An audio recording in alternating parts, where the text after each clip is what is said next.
बिस्मिल्लाहिर्रहमानिर्रहीम। Dear student, जैसा कि क्लासेस में हमने डिस्कस किया था कि हम आपको कुछ फर्दर प्रैक्टिस और कॉन्सेप्ट की क्लैरिटी के लिए कुछ वीडियोस की शक्ल में होम असाइनमेंट्स प्रोवाइड कर देंगे। तो हम चलते हैं लीनियर प्रोग्रामिंग की कुछ फर्दर कॉन्सेप्ट क्लैरिफिकेशन के लिए होम असाइनमेंट्स की तरफ चलते हैं।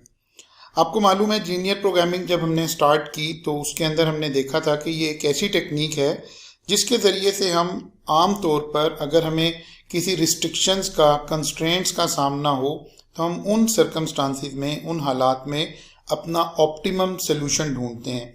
यानी अगर हमारी ऑर्गेनाइजेशन का मकसद प्रॉफिट मैक्सिमाइज करना है तो हम वो प्लान ढूंढ रहे होते हैं कि कितने यूनिट्स हम अपनी दो प्रोडक्ट्स के बनाएं, कितने यूनिट्स एक्स के बनाएं और कितने यूनिट वाई के मैन्युफैक्चर करें, सो दैट हमारी ऑर्गेनाइजेशन का जो ऑब्जेक्टिव है वो क्या हो जाए, अचीव हो जाए।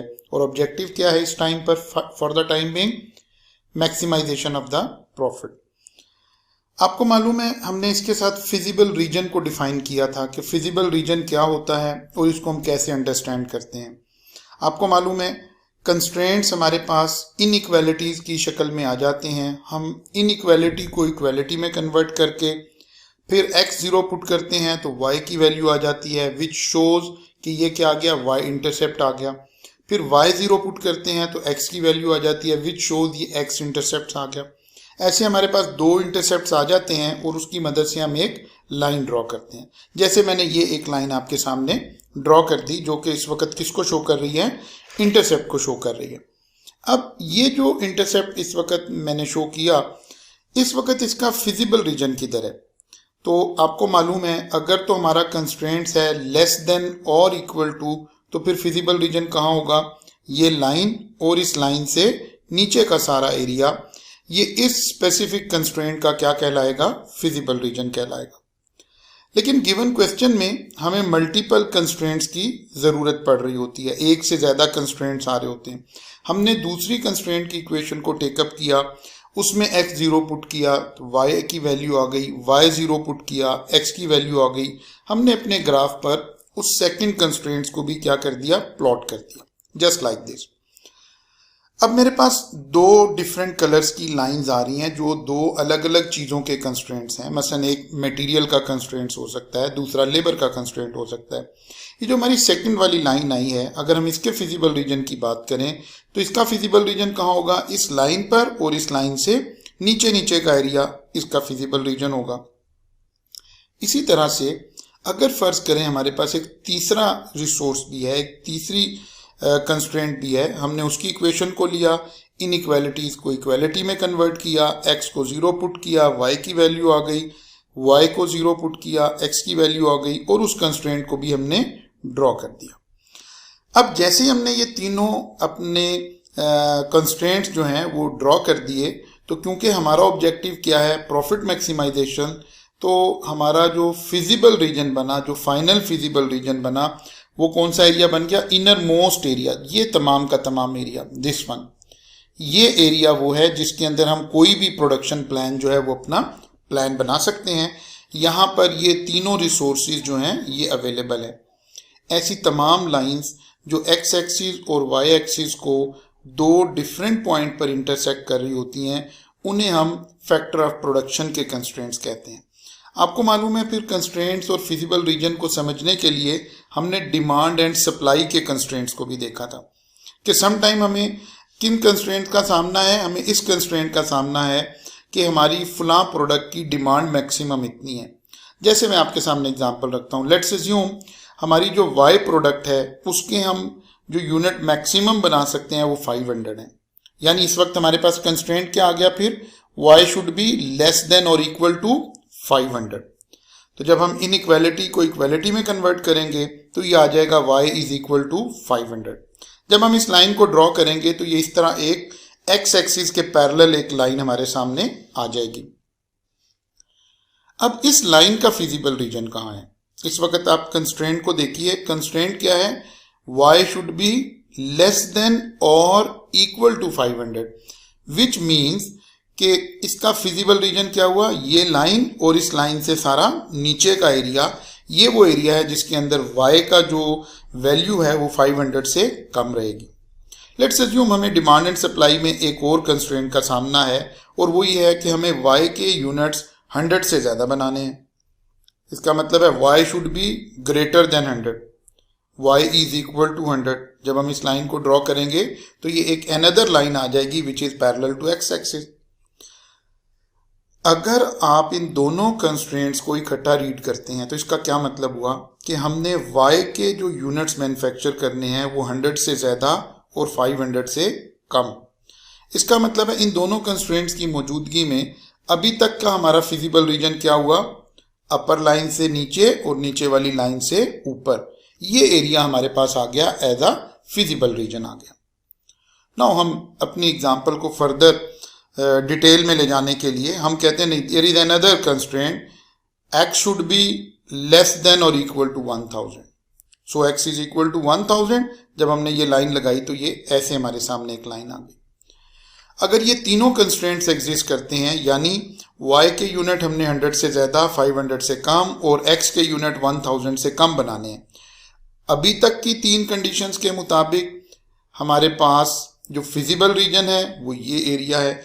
यानी इस लाइन से हम इधर इधर रहेंगे, यहाँ से हम नीचे रहेंगे और यहाँ से हम ऊपर रहेंगे। अपनी बात को मुकम्मल करने के लिए हम एक कंस्ट्रेंट को और ऐड कर देते हैं। x should be greater than 100, greater than x is equal to 100।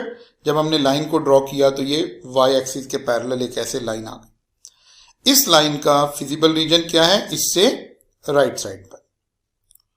सो अगर आप देखें तो कलेक्टिवली हमारे पास फिजिबल रीजन अब ये दरमियाना एरिया हमारे पास आ गया। यानी आई कैन एक्सप्लेन कि फिजिबल रीजन इस वक्त क्या है, फिजिबल रीजन इस वक्त ये शेडिड एरिया है। इस तरह हम डिमांड एंड सप्लाई के कंस्ट्रेंट्स को लॉजिकली देखते हैं कि लाइन से राइट साइड पर रहकर हमारी कंडीशन पूरी हो रही है या लेफ्ट साइड पर रहकर कंडीशन पूरी हो रही है। इस तरह से हम इन कंस्ट्रेंट्स को इस्टेब्लिश करते हुए फिजिबल रीजन को आइडेंटिफाई करते हैं। सम टाइम तो एग्जामिनर आपसे सिर्फ फिजिबल रीजन ही पूछ रहा होता है कि ये कंडीशन है तो बतलाइए यहाँ फिजिबल रीजन क्या बन रहा है।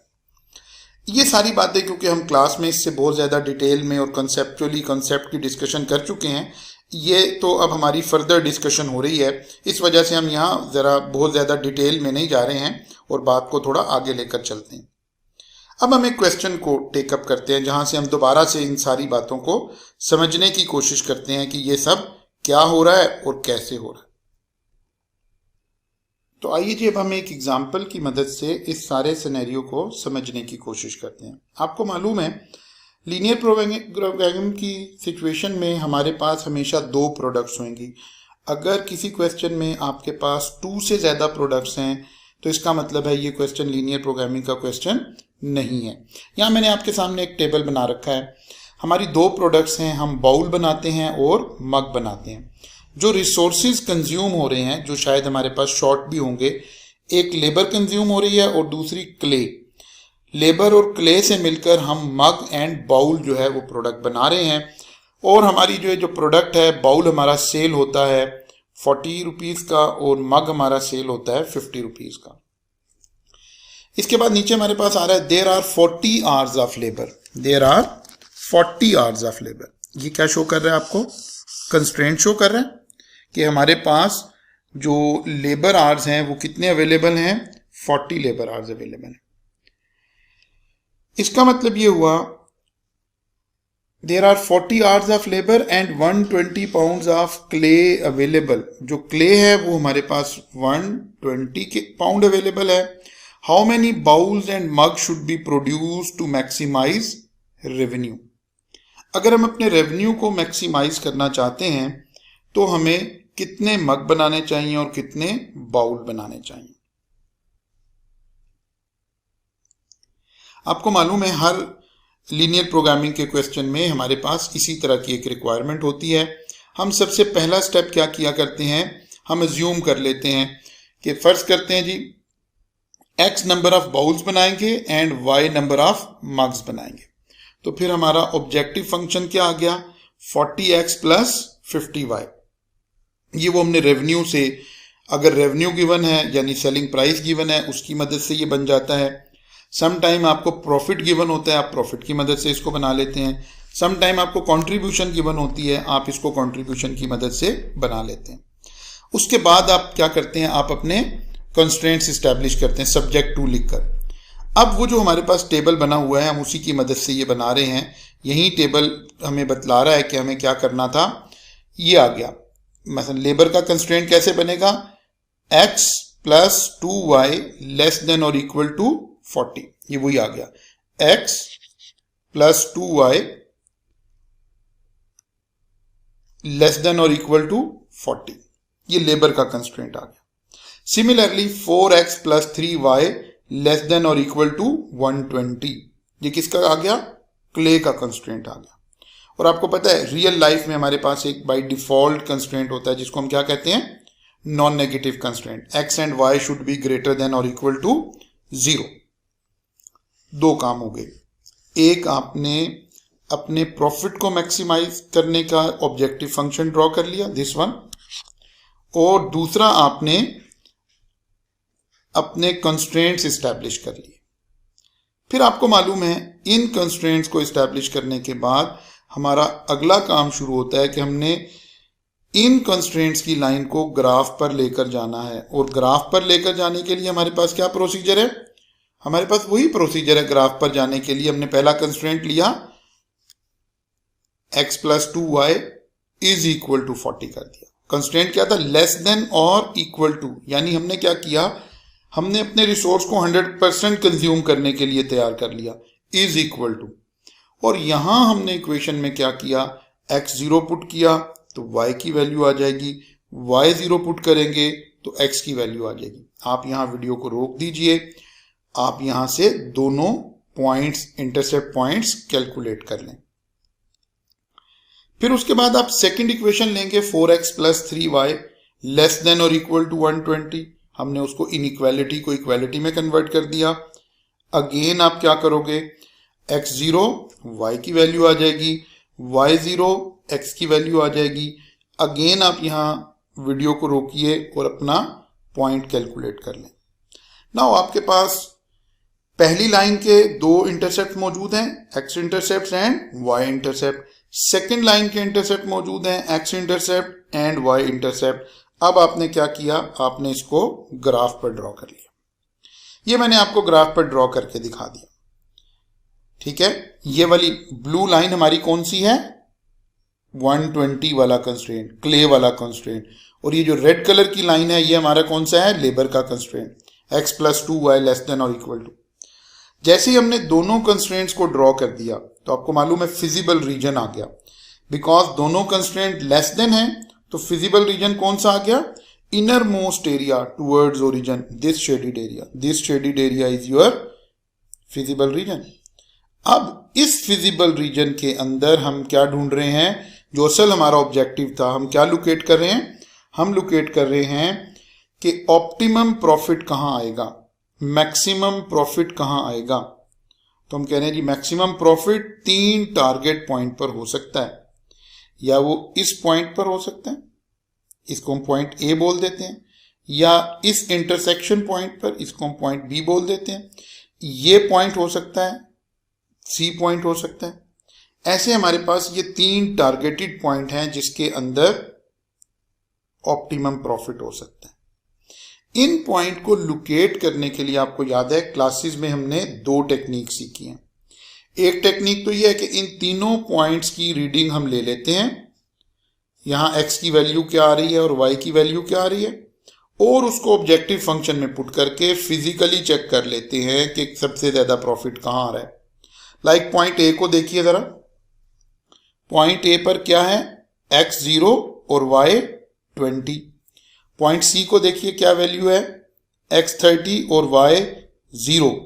लेकिन पॉइंट बी की वैल्यू क्या है, पॉइंट बी की वैल्यू रीड करने के लिए हम क्या करेंगे, जो 2 कंस्ट्रेंट्स इस पॉइंट पर इंटरसेक्ट कर रहे हैं, लाइक ब्लू कलर की लाइन एंड रेड कलर की लाइन, ये इंटरसेक्ट कर रही है ना।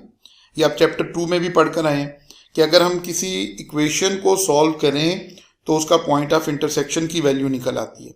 इसका मतलब है अब आप इधर साइमल्टेनियसली सॉल्व कर लें या कैलकुलेटर की मदद से, हमने वो मेथड सीख रखा है, आप कैलकुलेटर में पुट कीजिए, आपके पास वैल्यू आ जाएगी। एक तो ये तरीका हमने ऑलरेडी सीखा हुआ है, ठीक है ना। इस तरीके को दिखाने के लिए मैं एक सेकंड आपको ये दिखाता हूं। ये देखिए, ये क्या किया मैंने, पॉइंट ए की वैल्यू क्या है x0 y 20 units, point b पर वैल्यू क्या है, ये साइमल्टेनियस सोल्यूशन लेने के बाद x2 24 and y 8, C point क्या है x30 y 0, ये आपने खुद से वैल्यूज कैलकुलेट की हुई है, ठीक है।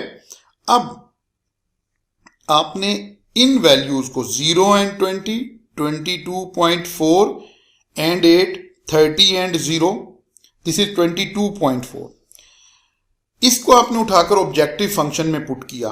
तो अगर हम पॉइंट ए पर बैठते हैं, इस प्लान को मानते हैं, तो हमें प्रॉफिट आएगा, हमारी सेल आएगी 1000, वेयर एज पॉइंट बी पर 1360, वेयर एज पॉइंट सी पर 1200।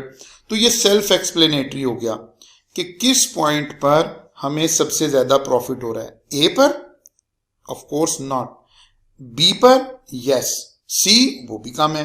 तो b is the optimum point, यानी ऑप्टिमम पॉइंट तक पहुंचने का एक तरीका हमारे पास ये हो गया कि हम क्या करें, पॉइंट्स की वैल्यूज मालूम कर लें, इक्वेशंस हमारे पास ऑलरेडी मौजूद हैं, और उसको ऑब्जेक्टिव फंक्शन के उसमें पुट करें, वहां से वैल्यू आ जाएगी तो पता चल जाएगा। एक तो ये तरीका हो गया। सेकंड मेथड हमारे पास क्या है, हमने ये ग्राफ ड्रॉ किया हुआ था, हमने एक दो लाइंस अपने ऑब्जेक्टिव फंक्शन तो ड्रॉ कर दिए, अब हमने एक तीसरी लाइन भी यहां ड्रॉ कर दी। कौन सी, कंस्ट्रेंट तो पहले ही आगे थे, अब हमने ऑब्जेक्टिव फंक्शन की लाइन को भी ड्रॉ कर दिया। ऑब्जेक्टिव फंक्शन की लाइन को हमने क्या किया, वो जो x और y का कोफिशिएंट था उन दोनों को मल्टीप्लाई करके सामने लिखा, और फिर x0 एंड y0 की वैल्यू लगाकर हमने ये जो डॉटेड लाइन आपको नजर आ रही है, ये वो आपकी ऑब्जेक्टिव फंक्शन की लाइन आ गई। अब मैंने आपको क्लास में इस लाइन को मूव करना सिखाया था कि हम इस लाइन को स्केल्स की मदद से पैरेलल कैसे मूव करते हैं, ठीक है। अब मैं आपको इसको पैरेलल मूव करके दिखाता हूं। अब ये लाइन इस वक्त कहां खड़ी है, फिजिबल रीजन के अंदर है, और हम कहां मूव करेंगे, फिजिबल रीजन से बाहर की तरफ। और हमने पढ़ा था कि जब फिजिबल रीजन से मूव करके बाहर की तरफ जा रहे हों, तो वो जो तीन टारगेट पॉइंट हैं, point a, point b, point c, हम उनको ऑब्जर्व करते हैं कि उनमें से सबसे आखिर में कौन सा पॉइंट टच होएगा, कब, जब हम बाहर की तरफ जा रहे हैं। लेकिन अगर हम बाहर से अंदर आ रहे होते तो फिर पहला पॉइंट देखते थे। देखिए मैं आपको मूव करके दिखाता हूं। अब हम इस लाइन को पैरेलल मूव कर रहे हैं, तो जब हमने इसको मूव किया तो ये देखिए, जब ये मूव करते हुए इस पोजीशन पर पहुंची तो पॉइंट ए क्रॉस हो गया हुआ है, पॉइंट सी भी क्रॉस हो गया हुआ है। इसका मतलब है पॉइंट बी सबसे आखिर में टच हुआ, तो पॉइंट बी क्या हो गया, ये हमारा ऑप्टिमम पॉइंट हो गया। अब इस पॉइंट को हम डायरेक्टली रीड कर लेंगे, हमें पॉइंट ए और सी की रीडिंग लेने की जरूरत नहीं है। अब हम सिर्फ इस पॉइंट पर से जो लाइंस क्रॉस कर रही हैं उनको साइमल्टेनियसली सॉल्व कर लेंगे। जैसे ही हमें ऑब्जेक्टिव फंक्शन का पता चल जाता है, हम उसकी मदद से भी इस पॉइंट तक पहुंच सकते हैं। इसका मतलब है ऑप्टिमम पॉइंट तक पहुंचने के लिए हमारे पास दो जरिए आ गए। एक इंडिविजुअल वैल्यू को हम रिकॉर्ड करते हुए चलें, जैसे भी मैंने आपको दिखाया, और दूसरा लाइन ऑफ ऑब्जेक्टिव फंक्शन को ड्रॉ करके और उसकी मदद से हम इसको ले लें। अब हमने क्या किया जी, इन दोनों इक्वेशंस को साइमल्टेनियसली सॉल्व किया, यहां से हमारे पास ऑप्टिमम प्लान आ गया, और ये सारी वही वर्किंग नजर आ रही है जो ऑलरेडी हम कर रहे हैं। हमें पता चला कि हमें क्या करना चाहिए, x के कितने यूनिट बनाने चाहिए और y के कितने यूनिट बनाने चाहिए। हमें x के 24 यूनिट बनाने चाहिए और y के 8 यूनिट बनाने चाहिए, तो फिर हमारे पास $1360 का प्रॉफिट आ जाए। ये वही सूरत हाल है, ठीक है, ये वही सूरत हाल है जिससे हम ये सारा काम कर रहे हैं। आई होप कि इस सारी सूरत हाल को देखकर आपको काफ़ी हद तक ये सारी बातें दोबारा से रिकॉल हो गई होंगी इंशाअल्लाह ताला। आप इस वीडियो को स्टॉप करके दोबारा से इसमें से इस क्वेश्चन को देखिए और एक मरतबा इसको गो थ्रू करें। इंशाअल्लाह ताला ये आपके कॉन्सेप्ट को बहुत बेहतर कर देगा और बहुत सारी बातें आपको बड़ी क्लैरिटी से समझ में आ जाएंगी। इंशाअल्लाह फिर किसी फर्दर असाइनमेंट में मुलाकात होती है। Thank you very much.